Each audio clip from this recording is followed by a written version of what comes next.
Hello, Sunshine. Let's talk about Kirkland. Kirkland is a guy I've known for a while. He's a rapper local to Australia in Brisbane, or Queensland, I should say. But basically, he and Tika are probably the two first local artists that I've spoken to, and both very, very kind, very graceful people with a really good, hardworking attitude and very high values for their art. And his voice I would describe as, it kind of reminds me, the way I like to describe it is kind of a very handsome voice. It's very Polish. It's very sounds very much a bit like sort of like when you listen to documentary or kind of like smart books. It's got a little bit that kind of like more mature, almost a bit posh kind of like value to, or poetic value to it, but it's also kind of like a little bit more sultry, if that makes any sense. Anyway, his art style is quite, his songs are quite interesting because so far he's released two songs. Both of them have a little bit of that jazzy quality combined with his more sort of poetic and but easy to understand and kind of slightly street vibes, kind of like all mixed together is how I would describe his art style. And they're all very much revolved around themes that you can easily digest, to do with like sort of your dreams, a lot to do with growth as a person and reflection upon like what you didn't quite do or succeed in. Point.two.two being his first, and he's just released Look Down on Me. And right now I'm going to re-release and upload my season 1 and 2 materials, especially the interviews, back onto YouTube because YouTube hadn't started at that point, for How to Blaze podcast. Anyway, hope you like it. Yeah, come on, bro. Just let me know when you start recording and I'll come in good behaviour. Yeah, sure, no worries. We can pretty much start straight away. I've just got everything going now. Yeah, no stress, bro. It's like good to finally happening. Yeah, it's good to finally meet you. So, obviously, first of all, thank you for taking the time to do this interview. I'm always really grateful for like opportunities, meeting like new guys and new artists, and connect with like to hear their stories. So we briefly discussed your artist name in our behind the scenes chat, and I understand you're currently using Kirkland as the name. And there's a chance it's just a placeholder, but can you share like how you arrived at that name? Yeah, so it was, I don't know, I struggled with the name thing for a while because I was doing it under a different name like previously. And Oh yeah? horrible name choice. I won't say what it is here. Okay. But it's that bad? Yeah, it was really bad. It was embarrassing to tell people. And I was like, oh, I should do it under a different name. And I was like, got me thinking about when I think it was J. Cole released KOD, might have been the album. I guess I'm going to fact check this at some point, probably afterwards, but he had a feature on there, Kill Edward, and it was just him, Yeah. but under a different name. And I was like, oh, I could just do something like that for now, just Kill, and I put my last name in there, Kill Kirkland, just same letter, you know. Oh, okay. So, Yeah. bit lazy, but I mean, I don't know, it's a pretty catchy name though. Like when I saw it, I was just like, oh, this is a very interesting like Instagram tag, and then and it's so interesting as well with the algorithm. Like I think it must be very interesting for you guys as well to hear from like the fans, because like every interview that I've had so far, it's always like really old videos oftentimes, or like just random sort of videos. So they won't like, they'll push like an artist, but then it might be like a video that's like from 2 years ago, and I'll be like, oh, that's a new song. But then like you look at the timing and it says like, oh, it's from like 2012 or something, and you're like, well, I'm really late to the party. Like yeah, right. the one they showed me is your one where you said you were on holiday. Right. Yeah, and then you're like, Well, oh, a little awkward on holiday. And I was just like, it's pretty good. Yeah, I only started the account in late November, I think it was, or early December last year, somewhere around there. So it hasn't got to that point yet where I'm getting massive traction or heaps of followers, or It's even fresh. lots of videos out that it can push old ones out to people. It'll be interesting to see how that goes. Yeah, I've been telling friends as well, like, if there's any friends interested in music too, I just like, because I have one friend that we'd like to do music stuff together, but like, he's musically actually like educated, but I have like no education whatsoever in that area. So sometimes we just fool around, or like I'll just show him like stuff that I like to listen to as well. Right. Yeah. Well, I also have no music education. I just run with it, so I can definitely relate to that. I Yeah. get around people who know what they're doing, and I'm just like, man, you guys are wizards. It is sort of some sort of magic, isn't it? Yeah, it's all black magic and dark arts. So that kind of brings me to the next point that I was going to go about. So like, this is really crazy. Like, I guess for me personally, I thought it was like, it's either like, wow, impressive point, or it's kind of like, oh, should I be worried? Because like last year, you know how this Spotify Wrapped? Yep. Yeah, so last year, Spotify Wrapped was like, oh, I was like, I never look at that, and I was just like, but this year I kind of wanted to. So like last year I would listen to a lot of new artists, and they were like, oh, you're in the top 11% of listeners in worldwide, and I was like, oh shit. I was like, I guess that means like I've been playing music like every day, just like in the background or something then. So they were like, yeah, that's really cool, and I'm like, I guess. No, that's pretty cool, man. Yeah. It just means you like the music, I guess. So like you mentioned you started like in November, but like when did you like first like start writing and stuff? Did you like do you write your own lyrics? Yeah, I write my own lyrics. I think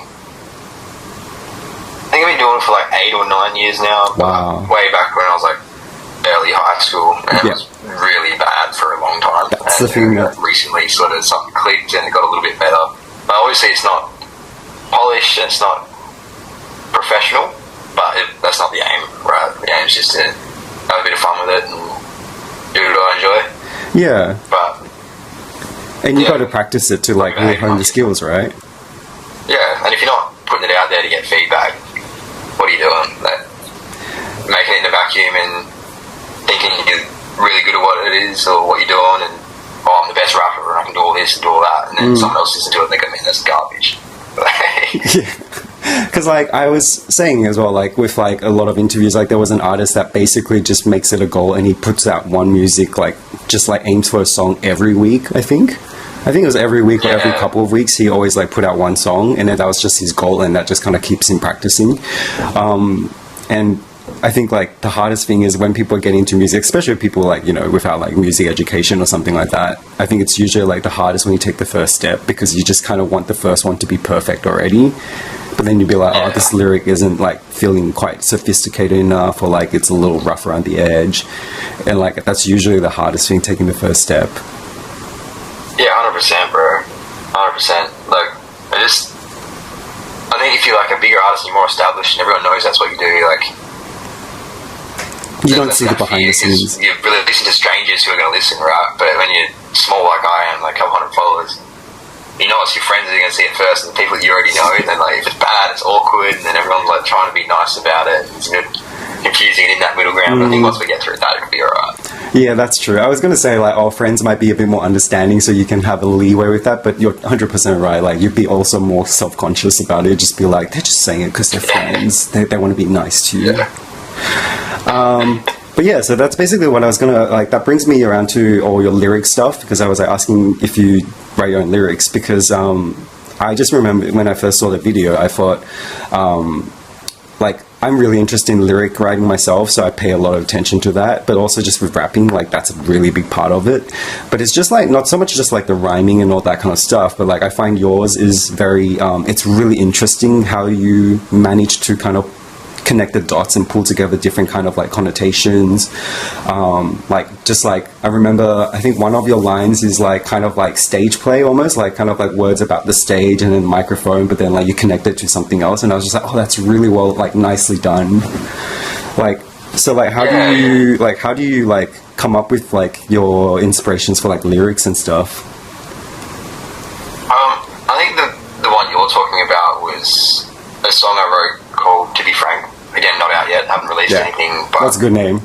The line was something about the it's To Be Frank, microphone. It was about. It was a letter to my mate who is obviously a lot better at this and been doing it a lot longer than I have.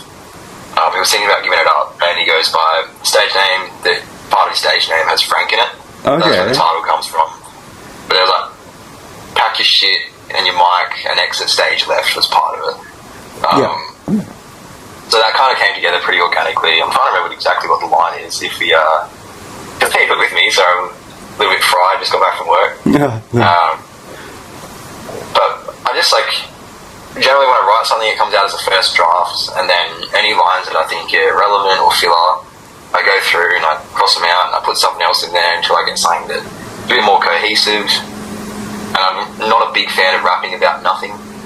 So, or like just like a really cliche topic or something. Yeah, I think that is definitely a selling point for you. Like, it's all of the ones you've been like releasing so far. Every time I look, I'm just like last night I went out for dinner and Sydney trains were absolutely like screwed over. Like, it stayed on 3 minutes for like half an hour.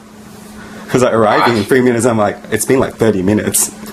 But like I was telling the friend that I met up with, I was like, oh, you should check out this guy. I was like, this is like one of my new favorites, and I was like showing him one of the videos, and he was like, you just posted one as well, I think yesterday. So I like was showing him the newer one, and we kind of basically both like looked at it together for the first time, and he was like, oh yeah, that's pretty cool. Yeah, appreciate that, bro. Yeah. I try to post every Thursday, but I've got all the music done already, and it's just making those videos, because that's what I've been doing the music stuff for a while now, but it's the putting it online and making a little video to go with it. It's usually just me in the backyard.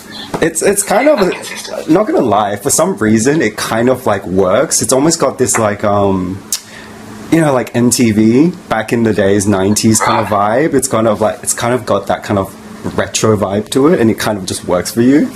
I really dig like the glitchy kind of like face censorship thing going on as well. I was like, that's just one of those things that feels like you're like playing around on a computer and you just like add in like some of the effects because it's there, but it just works. That's exactly what it is. Yeah. I just put an earphone in. The only way I can like film it is to put it. I only got like an old iPhone, it's like an iPhone 8 or something. Just using the front camera, put it on Snapchat, because Snapchat's the only thing that'll let. Oh yeah. Like the audio play in the background. I don't have like a camera or anything, so I just put the front camera up, on Snapchat, record it, and I save them all. It takes so long, bro. Yeah. When you do it on your own, filming is really hard to set up. I remember I used to do YouTube like baking videos, and it's just it's so fast when you're watching someone put together like a bowl of like brownies, but then like in behind the scenes, just like, now you're gonna add the baking powder, click, move it around. Now you're gonna stir it, click, and you're just like, oh my god. Okay. Yeah, it's pretty painful. I definitely don't enjoy that bit as much as the rest of it, but I feel like I've been doing a lot of that recently. Yeah, baking is really good, but like summer makes it really hard in Australia. It's just like everything is in oven already. Yeah, right. So I was also going to ask you about like, so I'd say your style obviously is quite unique, and you've already kind of come into like the style pretty naturally at this point. Well, I mean, like you obviously worked hard for it for many years. Like, do you think like there's kind of a process to it, like where you've gone through, like say for example, who inspired you, like artists that you kind of follow, and then they kind of in turn influence how you kind of write your lyrics, or this kind of style of rapping you like to do? Yeah, so there were definitely some phases to it, but I think the one that had the biggest impact, well, there's two, and they come from sort of like the same sort of area, is Horror Show, being solo from Horror Show, and Jimmy Nice. Okay. So I really liked Horror Show's lyric writing. I love Jimmy Nice's lyric writing as well, but something about the way that he was able just to get the ideas down in a really elegant way, I think is what I'm looking for there. Yeah. But there's just a bit of finesse to it. Yeah, 100%. And then Jimmy Nice's delivery just got me. I think Jimmy Nice was my top artist like 2 years in a row over the last 3, so 2 out of the last 3, and then last year was JID. Okay. I just went through a big JID fanboy phase. But Jimmy Nice's delivery, something about it just stuck. And I was like, damn, I wish I could do it like that. So then I like practiced like trying to imitate his voice, and then how can I make this my own a little bit? And like, what can I draw in from Horror Show's writing and Jimmy Nice's delivery, and like try and make it work together. And then recently they dropped a track, a remix to one of Horror Show's really old songs I used to listen to, Inside Story, and it was Jimmy Nice rapping Horror Show's lyrics for the first little bit, and I was like, oh, that's really cool, that's what I was trying to do. It was a bit of a full circle moment. A great song too. Yeah. So that was like one of his earliest videos? Like earliest works? One of his earliest songs, so I think the song's like just had its 10-year anniversary last year or the year before. Inside Story, great album, and then Horror Show just went through some phases, and I prefer that Inside Story grey space. So I've gone really niche in here to the Horror Show discography, but I like those early albums with the writing, and then is good problems, bad feelings, or bad problem and pride. But like one of his new albums, they really started getting the melodies in there and the groove. It was more R&B. We still maintained that finesse in the lyric writing. That's really cool how the style can carry over, even though almost like a whole genre changed. So trying to like incorporate that a bit. So if I'm doing like some sing-song stuff, I try not to just change the whole process entirely. Yeah, I noticed like there was one video you posted where because I scrolled back, obviously, you know, essentially you have to kind of work your way forward and back on someone's profile when it comes up so fresh. And one of the songs you did sing a little bit as well, and it was like kind of also like a pitch change from really low to really high. And I was like, oh, this guy can sing too, and it works really well together. And it was a really interesting, it was just like a cool change when you're going through someone's profile and then see a few different styles of work, but like all in your kind of like unique style. But you're definitely doing it really well. Like I would say of all the artists I've been listening to like last year and like up to now, like you're one of the most like sophisticated like writers. It's very like the word you said, finesse, like, and sophisticated, they are the words I would say. It's like, it's very rounded. It's kind of like when lyric writing, I guess the hardest thing for early stage writers is it's almost often too climatic or too cliche or like too dramatic.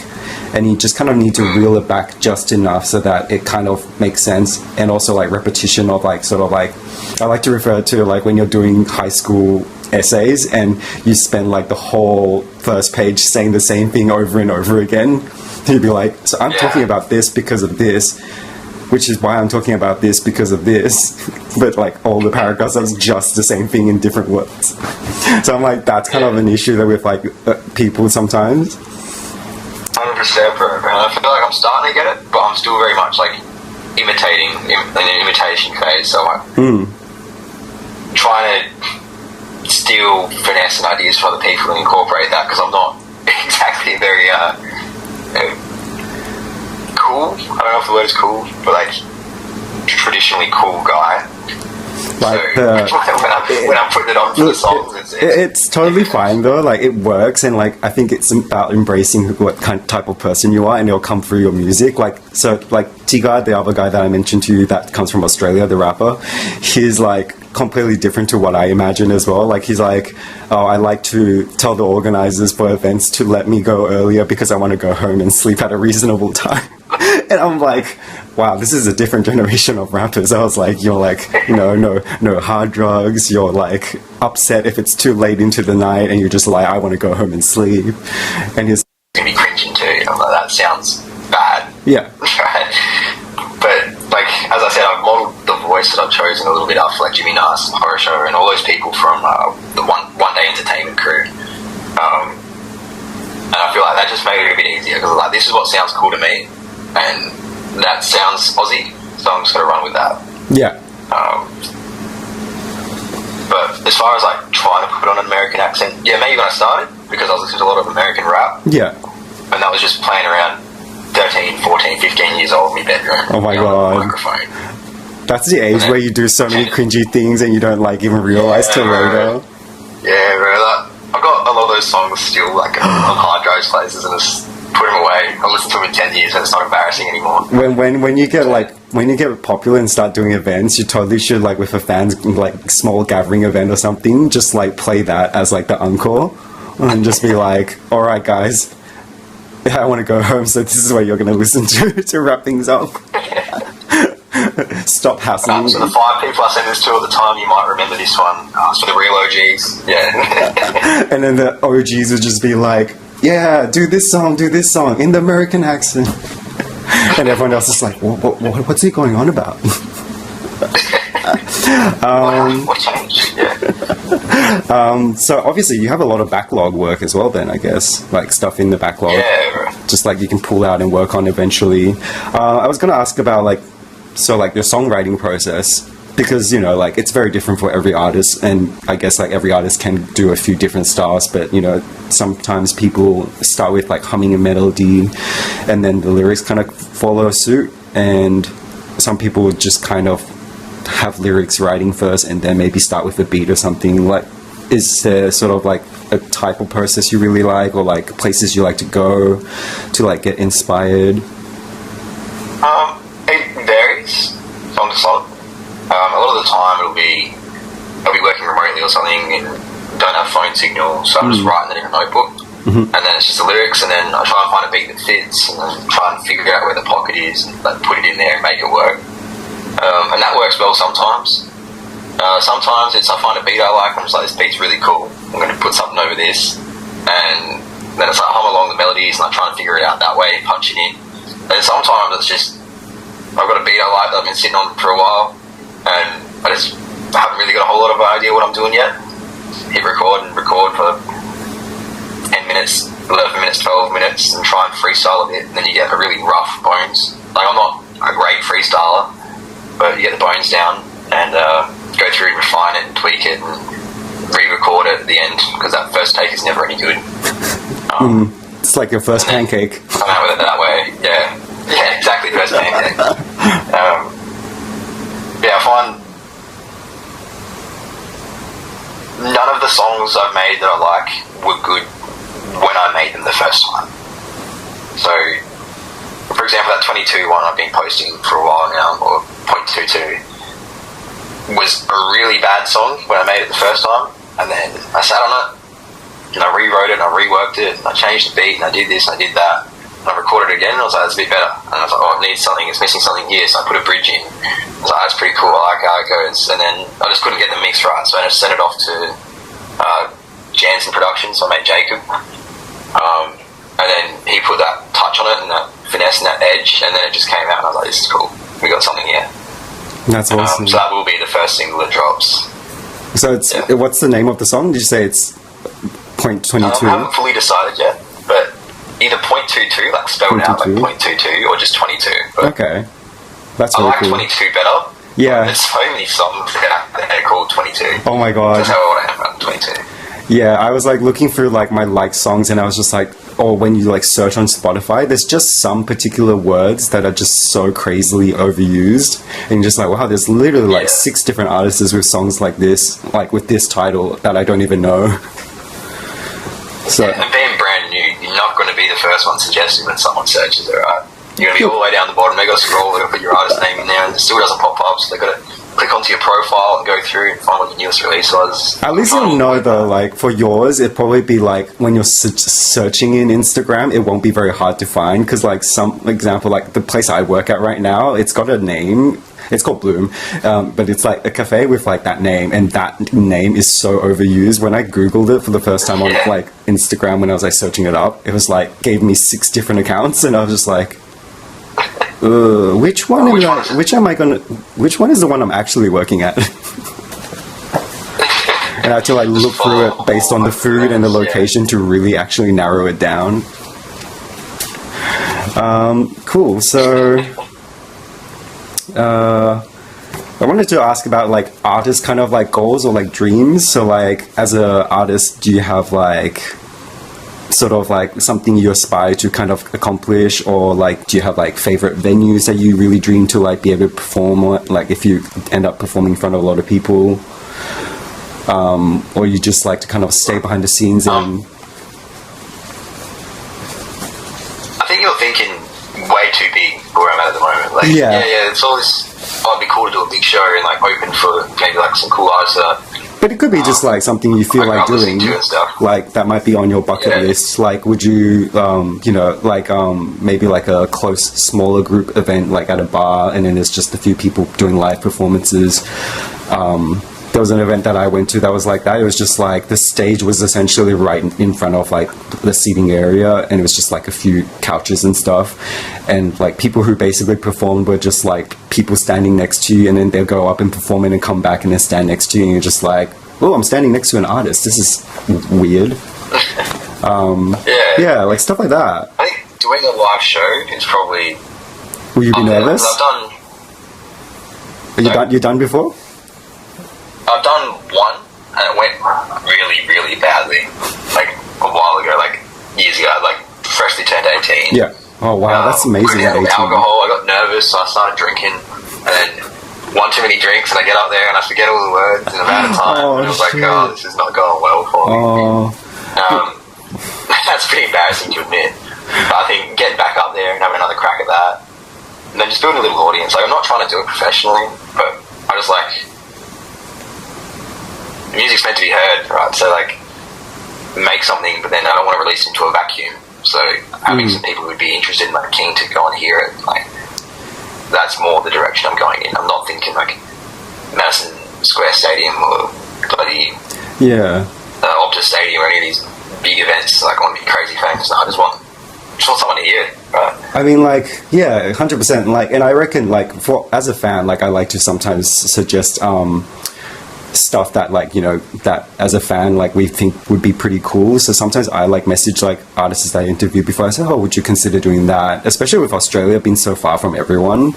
I reckon, like, you could totally consider, like, obviously as you have like very specific goals for, like, say when to release something.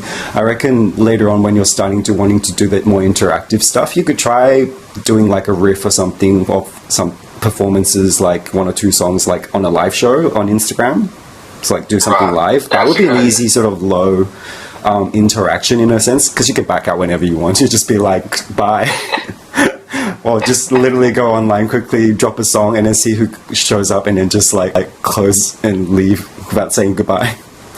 And then I guess the next step from that, I reckon busking would be pretty cool. I think that's the word for it. Busking. Yeah, just going out and finding like a location. You know, our town hall here, like in Australia, in Sydney, we have heaps of performers there, like all sorts. There's like people who are like mimicking people singing. There was a guy who played saxophone with violin, and they just covered a lot of songs together by playing 2 instruments that were, you wouldn't imagine them to go together. But like stuff like that, I reckon that would be a cool thing to consider. You could just find a popular spot or a quieter spot, depending on how comfortable you are. Yeah, well, I'm in a relatively small town up in North Queensland, and it's sort of like you sort of know everyone, or know a lot of people here already. That's good. They're obliged to come. I wanted to like, yeah, it's like, maybe on holiday. Maybe I'll go holiday. Oh yeah, come to Sydney and then just do it here, and then I'll just like wrangle up like some friends and be like, we're all gonna go. we will be there. Actually, someone did this is not on the thing, but it's something really random that I just remembered. I watched a video once. Someone did a like literally just like a prank where he got a bunch of friends to like pretend to be pedestrians just passing by, and he sang really, really horribly, and then people were just like, oh wow, and then they start like taking out their phone and then like filming and shit, and then people literally like going by were just like, I don't know what's going on, this seems pretty bad, but like you can see on their face, and they're just like, maybe I'm gonna film it anyway, and then so they all start filming and they're like cheering him on, and he just keeps trying to make it worse and worse, but like people are just like buying it. Bit of mass confusion. This is a way to give you a confidence boost if you need it. That's our plan A.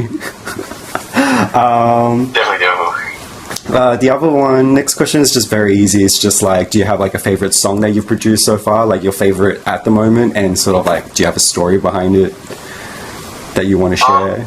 Coming back to that To Be Frank song, that is the favourite one I've made so far. But it's like not the most. There's not a whole lot of ear candy in there. It's not the most catchy, but I just like that it came about very organically. Like I was just talking to my mate, all these things he was saying, I just wrote him a letter, and that's just how that came about. And I feel like the writing's alright, delivery's okay, and like I could nitpick it, as I always do when I make a song, nitpick it and pull out all the things I don't like until I don't like the whole song anymore. But I haven't done that with that, so I'm trying to keep it that way. Nice. But yeah, it just came about very organically. I led it to him. Just he was going through some stuff, and I just wanted to talk to him. That's all it was. I like that. Yeah, that's a really good story as well. And you know, it's usually the most sincere like process that's most memorable, I guess. Yeah. And I like the name really quickly and easily as well. Yeah. Because I have some stuff to say. Like I'm not reaching out to the depths of my brain to try and figure out what to say. Like, so I just wanted to say all this stuff. So put it in a way that makes sense. It's going to make sense to him because that's how he talks as well. And that's what he does. I was going to suggest as well, I just remembered I was going to say there's an idea, something you could play off of. You remember Billie Eilish uses Australia's like pedestrian crossing Yeah. in one of her songs? You could totally record that and see if you can do something with that now as well. Yeah. Like at one point, not a bad idea. some Australian like weird sounds. Throw in some bin chicken, Oh no, absolutely not. the honking. Don't want to step on Dundee's toes. He's all about the birds, so I'll avoid the birds. He's already got that covered. Someone did a prank. Yes, I saw on a video. Someone did a prank. It was like, oh yeah, you don't know what bin chickens are, and he's just like in the thickest Aussie, like in the outback accent, talks about bin chickens and goes, oh, but you know, you can actually go and eat them. They're in like those bags in Woolies and Coles, like, already roasted. And at the end, he's like, just to let you know, it's a joke. Don't go eat bin chickens. You'll get arrested probably. Cool. So we're pretty much near the end of it. Thanks for being so patient. I was gonna just ask, this is also personally, I'm very interested obviously, as a fan, we're obviously very interested in sort of when your release is coming out. Do you have sort of like a due date coming up? I was just waiting for the deadline I set for myself was 500 followers. Yeah, so it's whenever that You're not happens, supposed to right? get caught up in yeah, you're not supposed to get caught up in the followers, but I don't want to release to nobody. Yeah, it's When good I to get build a 500 followers, I'll following. drop the first song. And also there's a little bit of that mystery behind it, I guess, like of just having snippets of different things to listen to and to build it up. Yeah. Yeah, and then people get impatient and go like, when's the release date? When can I pre-save this? Okay, yeah, that makes and sense. I don't. There's a crazy amount of, I don't remember what the exact figure was, but songs on Spotify that just have 0 listens. So I don't want to. I put a lot of work into these, and it takes me a long time.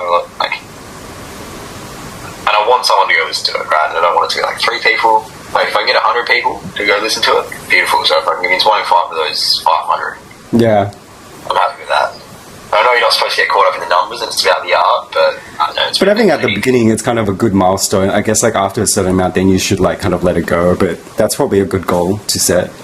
Sounds like a Yeah. good number to like work towards. Give yourself a little hype. I'm nearly there now. Yeah, so I think that's pretty much concludes everything. Sometimes I just like to ask, like, if there's like fans listening to this right now, like, is there anything you want to say to them? I don't know if I've got any fans yet, but welcome. Thank you. Get keen for the first release. Yeah. Well, that's gonna be really cool. And I guess like after you release a song or two, we could always like have another catch up and see like where things go from there and see like what new stuff happens. So finally, Yeah, for sure, bro. for the end thing that I wanted to do is the surprise I was talking about. I was actually really worried I accidentally posted online or something, and I was like, did I already post that? And did you see it already? So this is a shirt I did myself. Oh, unreal, You see bro. it? Got like the blur effect in there and everything. Yeah, so I Gunshots. thought like the blur effect, and then because it said Kill Kirkland, I was like, oh, I don't really know what that means, but I'm going to put some gunshot wounds in there as well. So this shirt I'm planning to send to you at some point if you're comfortable with it. It's a pretty big medium size, so I'm pretty sure it should fit. I bought most of the shirts pretty based on my own oversized, sizing, but like this is a more like a loose fitting one. So, but yeah, so it's just like black and white, and it's got like all the same effects through it, and nothing on the back. Oh, Just that's kept it unreal, nice bro. and simple. Thank you so much. Yeah, no That's worries. awesome. Just to thank you and, you know, I've got congrats little- on like, you know, launching your career as a music artist. Yeah, so yeah, that's pretty much it. Thank you so much, and like thank you for rushing home from work and like going through the entire thing, as you said, half fried, but like you're doing totally fine. Most easy interviewee ever. Bro, I appreciate that, bro. Yeah. Thank you so much for having me on. No worries, and I'll let you know once it's all like edited and put up there. Weird thing about my laptop is they said they're gonna send me